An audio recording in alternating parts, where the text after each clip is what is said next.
o surgimento.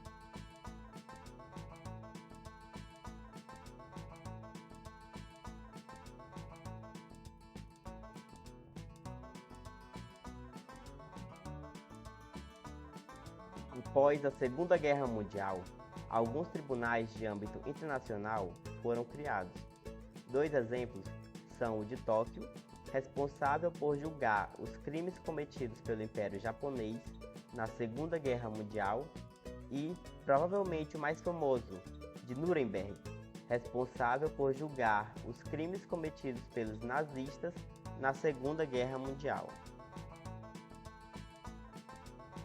Em 1950, a ONU organizou uma comissão para elaborar o Estatuto do Tribunal Penal Internacional. Porém, nenhuma organização permanente foi resultado dessa iniciativa da Organização das Nações Unidas.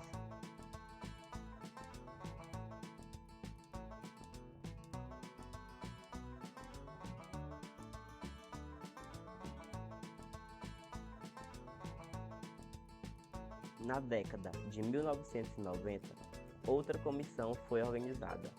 Esta realizou dezenas de sessões a fim de preparar um projeto de estatuto e até formar um comitê especial que reuniria representantes governamentais. O resultado desses encontros foi o Comitê Preparatório da Conferência de Roma.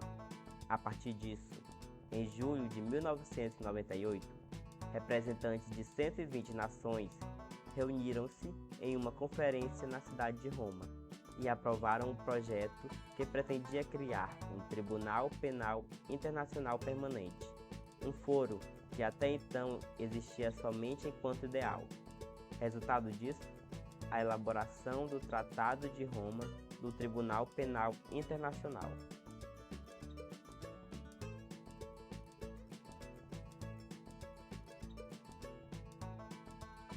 Mas então surge a pergunta: qual a diferença entre os tribunais precedentes, o de Tóquio e o de Nuremberg, por exemplo, e o Tribunal Penal Internacional?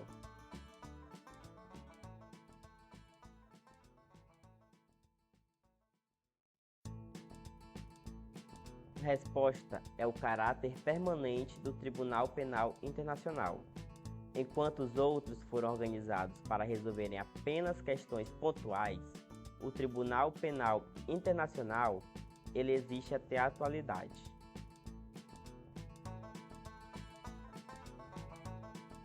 Ele iniciou suas atividades oficialmente em julho de 2022, na sua sede oficializada pelo artigo 3º do Estatuto de Roma, em Haia, nos Países Baixos.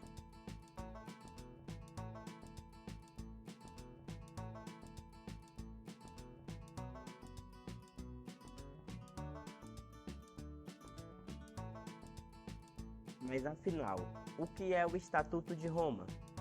O Estatuto de Roma é um instrumento jurídico internacional que conta com 128 artigos.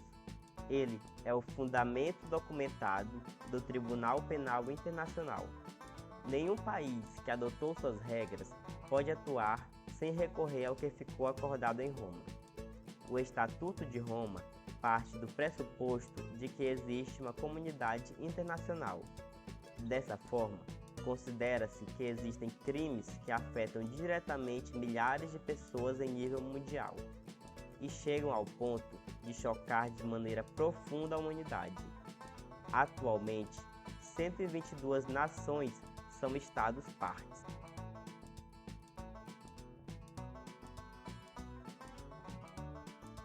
Vale ressaltar que o Estatuto de Roma não é um produto imutável. Ele pode passar por atualizações com fins de aprimoramento ao longo do tempo. Qualquer Estado-parte pode pedir a revisão e a mudança do documento, desde que esse empreendimento respeite os artigos relacionados à possibilidade de alterações. Mas o que é o Tribunal Penal Internacional? O Tribunal Penal Internacional foi criado para ser um tribunal de justiça permanente de âmbito internacional. Diferentemente do que alguns podem pensar, essa corte não julga estados, ela julga pessoas. Ela deve exercer seu papel sobre as pessoas quando estas cometem algum crime de maior gravidade e de alcance internacional. Em geral, o Tribunal Penal Internacional atua quando os tribunais nacionais não conseguem ou não desejam realizar os processos criminais. Sendo assim, a formação desse foro internacional geralmente se justifica como um último recurso. O Tribunal Penal Internacional não tem o objetivo de substituir a ação de cada Estado parte no tratamento de um crime. O Tribunal Penal Internacional não pode atuar em qualquer país e a qualquer hora. Existem restrições estabelecidas legalmente. Dessa forma, sua jurisdição não é universal. Devem ser seguidas as seguintes regras. Nem todos os países aceitam fazer parte da jurisdição deste tribunal. A autonomia de cada nação deve ser respeitada. O Tribunal Penal Internacional pode atuar quando o indivíduo acusado é nacional de um país parte ou de qualquer nação que aceite a jurisdição do tribunal. As regras do Tribunal Penal Internacional são válidas quando o crime tiver ocorrido em algum país parte. O tribunal pode exercer suas funções dentro do território de qualquer outro estado, desde que acordado especialmente entre as partes. Somente serão julgados por esse tribunal os crimes cometidos após o dia 1º de julho de 2022, quando as atividades do Tribunal Penal Internacional se iniciaram oficialmente. Um crime só pode ser investigado por esse tribunal se o ato ilícito tiver ocorrido após a adesão do respectivo país à jurisdição do Tribunal Penal Internacional. Quais são os crimes considerados internacionais? Crimes de genocídio ocorrem quando existe um ataque disposto a destruir, total ou parcialmente, um grupo definido por sua nacionalidade, por sua etnia, por sua raça ou por suas práticas religiosas, como, por exemplo, tentativas impostas com o intuito de impedir o nascimento de indivíduos, ou submeter um grupo de pessoas a condições de vida que irão destruí-las fisicamente. Crimes contra a humanidade.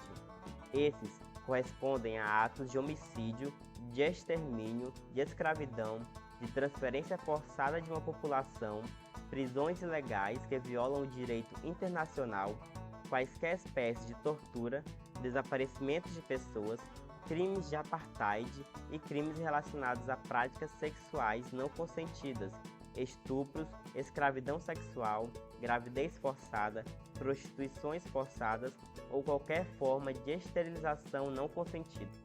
Crimes de guerra. O Estatuto de Roma compreende como crimes de guerra aquelas ações que atentam contra a Convenção de Genebra, estabelecidas em 12 de agosto de 1949. Por exemplo, causar a morte de cidadãos ou militares de um país inimigo, com base em traição, privar um prisioneiro de guerra de um julgamento justo e imparcial, deportações ou transferências ilegais, atacar intencionalmente populações civis, em geral em conflitos armados, etc. Crimes de agressão foram definidos posteriormente ao Estatuto de Roma por meio de uma emenda à Conferência de Kampala, na Uganda. As disposições para o julgamento desse tipo de crime devem estar de acordo com a Carta das Nações Unidas, estabelecida na Assembleia em 1974. Ficou então definido que ocorre um crime de agressão quando uma pessoa ou um grupo de pessoas com capacidade de controlar as forças armadas de uma nação planejam e ou instituem um ataque a outro país, prejudicando sua independência política, sua condição territorial ou abalando sua soberania. Em outras palavras, quando a Carta das Nações Unidas é violada em algum grau, ocorre um ato de agressão.